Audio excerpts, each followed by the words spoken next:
Um caso que é muito cobrado em prova é sobre a herança dos grupos sanguíneos.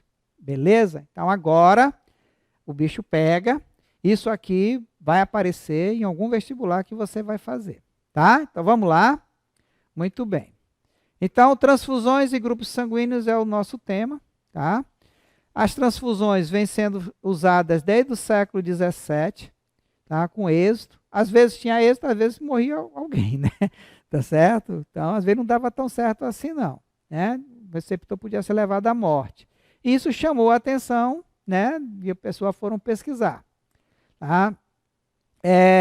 No início do século XX, o Landestein, ele realizou alguns experimentos, tá? Misturou sangue, o chamado plasma, né? De diferentes pessoas, e observou que formavam grumos, pelotes, coágulos, tá? Grosseiros, e ele chamou esses grumos, esses coágulos, de aglutinação. Dizia, olha, aqui houve aglutinação quando eu misturei esse sangue aqui. Beleza? Muito bem. As substâncias estranhas que desencadeiam contra si a produção de anticorpos são antígenos. Então, o corpo estranho, como é que a gente chama corpo estranho? De antígeno. Tá? Lembra disso aí, a gente tinha visto lá em histologia. Tá? Corpo estranho, antígeno. O que o corpo estranho estimula o nosso organismo a produzir? Anticorpos. Tá? A ligação que se estabelece entre o anticorpo e o antígeno, o anticorpo, assim como as enzimas, são altamente específicos. Os anticorpos, assim como as enzimas, são altamente específicos. Tá? Então, só existe um anticorpo para um determinado tipo de antígeno. Tá? Embora que nas enzimas já existam as exceções. Um dos sistemas que a gente vai estudar aqui dentro do grupo sanguíneo é o sistema ABO ou AB0. Tá? O sangue, ele aparentemente é homogêneo, mas quando a gente coloca ele numa centrífuga ou coloca ele para descansar, a gente vai ver que ele tem uma parte líquida, também já vimos isso em histologia, teve uma aula só sobre sangue, tá? E uma parte que fica sólida, que são os elementos figurados. Então, a parte aqui meio amarelinha é o plasma, corresponde a 55% do nosso sangue, e os elementos figurados aqui embaixo, as plaquetas, hemácias e os glóbulos brancos, são os elementos figurados, corresponde a 45% do nosso sangue. Tá? Muito bem. No plasma, já falei sobre isso aqui, no plasma, a maior parte dele é água, né? Daqueles 55%, 90% é água, o resto é o quê? Anticorpos, tá? Glicose, nutrientes, né? Íons, minerais, proteínas, hormônios, tá? Então, isso aqui são os que encontra lá no plasma, e os glóbulos vermelhos, glóbulo branco e as plaquetas a gente encontra nos elementos figurados, tá? Na membrana plasmática dos glóbulos vermelhos, das hemácias, tá? São encontradas certas proteínas, tá? E algumas pessoas têm essas proteínas, outras pessoas não têm, certo? Estamos falando de sangue, então aqui nós estamos falando especificamente da membrana plasmática dos glóbulos vermelhos, tá? Uma pessoa que não possui essa substância, né, na sua hemácia, ela pode reconhecer uma partícula que tem na hemácia do outro como um corpo estranho, tá? E aí acontecer a coagulação, tá? No primeiro estudo, Landestein, ele conseguiu identificar dois antígenos, corpos estranhos, aquilo que está na membrana da hemácia, que ele chamou de aglutinogênio. Então, gente, cuidado. Aonde estão os aglutinogênios? Na membrana das hemácias, certo? Se tiver, tá? Muito bem. Quantos tipos de aglutinogênios ele reconheceu inicialmente? 2. Quais foram eles? O aglutinogênio A e o aglutinogênio B. De início, ele só descobriu esses 2. Tá? Nós estamos aqui no passo da história. Tá? Analisando o sangue de diversas pessoas, ele conseguiu classificar 4 grupos de sangue, tá? De acordo com a presença desse antígeno. Que antígeno? o aglutinogênio. Então, aqui nesse caso, o examinador, lá no dia da prova, pode usar a palavra antígeno em vez de aglutinogênio. Tem o mesmo significado, tá? Que é termo de questão, tá? Então, ele constatou ainda que 4 grupos de pessoas possuem diferentes anticorpos contra esse aglutinogênio. Então, tinha 4 tipos de pessoas, de acordo com esse aglutinogênio, e 4 tipos de pessoas que tinham anticorpos contra esses aglutinogênios. Os anticorpos, eles foram chamados de aglutinina. Aonde ficam os anticorpos? No plasma. Aonde está a aglutinina? No plasma. Aonde está o aglutinogênio? Nas hemácias. Decora isso. Aglutinogênio nas hemácias. Quantos tipos de aglutinogênio aqui inicialmente? 2, A e B. Quantos tipos de aglutinina? Aglutina é o quê? Anticorpo. Tá? 2 tipos de aglutininas. Aglutinina anti-A ou anti-alfa, anti-B ou anti-beta. Tá? Beleza.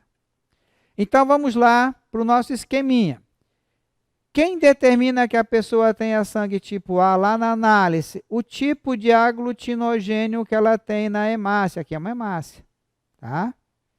Uma pessoa que tem aglutinogênio, só aglutinogênio A nas hemácias, ela possui no plasma o quê? Anticorpos contra o aglutinogênio B.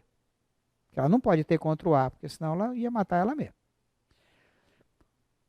Por que uma pessoa tem sangue tipo B? Como é que eu sei lá que a pessoa tem sangue tipo B? Porque é constatado nas hemácias dele a presença do quê? De aglutinogênio B.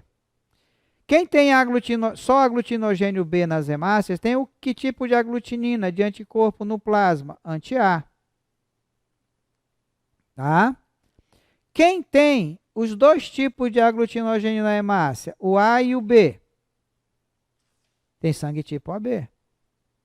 Então, essa pessoa não possui nenhum tipo de anticorpo, não ia atacar a própria hemácia dela. Tá? Existem pessoas que não têm nenhum tipo de aglutinogênio nas hemácias. Nenhum, 0. Como não podia dizer que a pessoa tinha sangue tipo 0, a gente diz que ela tem sangue tipo O. Nesse caso, ela tem defesa contra os 2 tipos de aglutinogênio. Tanto tem anticorpos contra o aglutinogênio A quanto o aglutinogênio B. Ok? Então, o que procura no sangue da pessoa para descobrir qual é o tipo de sangue dela? O aglutinogênio nas hemácias. Não procura os anticorpos do plasma. Tá? Porque tem pessoas que têm os 2 tipos. Então, grupo sanguíneo A, o que tem nas hemácias? Aglutinogênio A. O que tem no plasma? Aglutinina anti-B.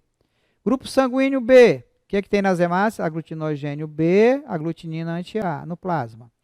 Pessoas com sangue tipo AB, tem aglutinogênio A e B, são 2 tipos de aglutinogênio, tá? Não diz aglutinogênio AB, é A e B. Aglutinina, nenhum tipo de anticorpo. Você é receptor universal. O, nenhum tipo de aglutinogênio. Mas em compensação tem os 2 tipos de aglutinina, anti-A e anti-B. Como ele não tem nenhum tipo de aglutinogênio para ser combatido aqui, ele pode doar teoricamente para todo mundo. Tá? Então ele é chamado de doador universal, o AB receptor universal, bem que não é tão universal assim, porque ainda falta o RH. Tá bom? Muito bem. Tipo de classificação tornou conhecido como sistema ABO. Tá? Quando uma pessoa do sangue tipo A recebe sangue de outra do grupo B, tá? O seu tipo é anti-B. Se ela é A, ela tem anti-B, tá? Então, o seu anti-B, porque ela é A, ela tem anti-B, vai atacar os glóbulos vermelhos de quem está doando para ela. E assim vai causar aglutinação, entupindo os vasos sanguíneos, podem levar essa pessoa à morte ou complicando a vida dela, tá? É incompatibilidade. Então, como é o quadro de doação? Então, vamos lá, presta atenção aqui. O O, por não ter nenhum tipo de aglutinogênio, doa para o O, sempre é preferível receber de um igual. O O doa para o A doa para o A, o AB para o AB e o B para o B. O O, como não tem nenhum tipo de aglutinogênio, ele pode doar para o A, pode doar para o B e para o AB, além de para ele mesmo, por isso que ele é o doador universal. O A pode doar para o AB, o B pode doar para o AB e o AB doa para o AB. Então, o AB recebe de todo mundo, mas só doa para ele mesmo. Então, ele é o receptor universal. O O doa para todo mundo, mas só recebe dele mesmo. Ele é o receptor, o doador universal.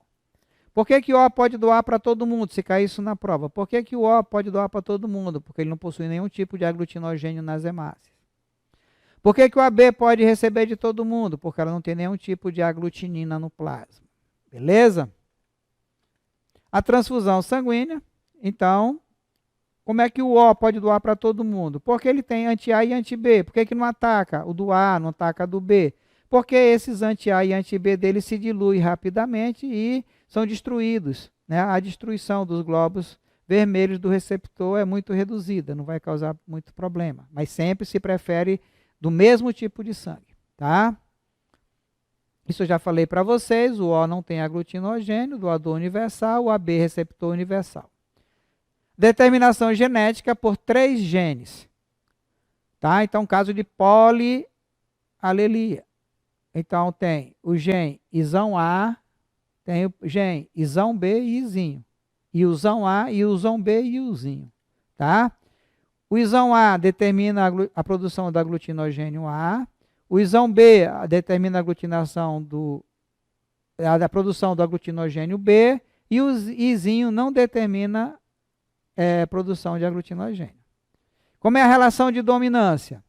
Entre o genizão A e o genizão B não há dominância. É um caso especial chamado de codominância. Os dois genes se manifestam, tá? E ambos, genizão A e isão B, dominam o genizinho. O izinho é recessivo, tá? Então, quais são os genótipos para o sangue tipo A? Isão A, A homozigoto. Isão A, Izinho, A heterozigoto. Sangue tipo B pode ser como genótipo: isão B, B homozigoto, isão B, Izinho, B heterozigoto. AB só existe na forma de heterozigoto, tá? Ele tem os dois tipos de aglutinogênio, lembra disso. E o O, aqui está errado, é Izinho, Izinho. Vou consertar aqui. Aqui é Izinho, Izinho, tem que consertar, é o recessivo. Sangue tipo O é recessivo, aqui é Izinho, Izinho, tá? Vamos lá.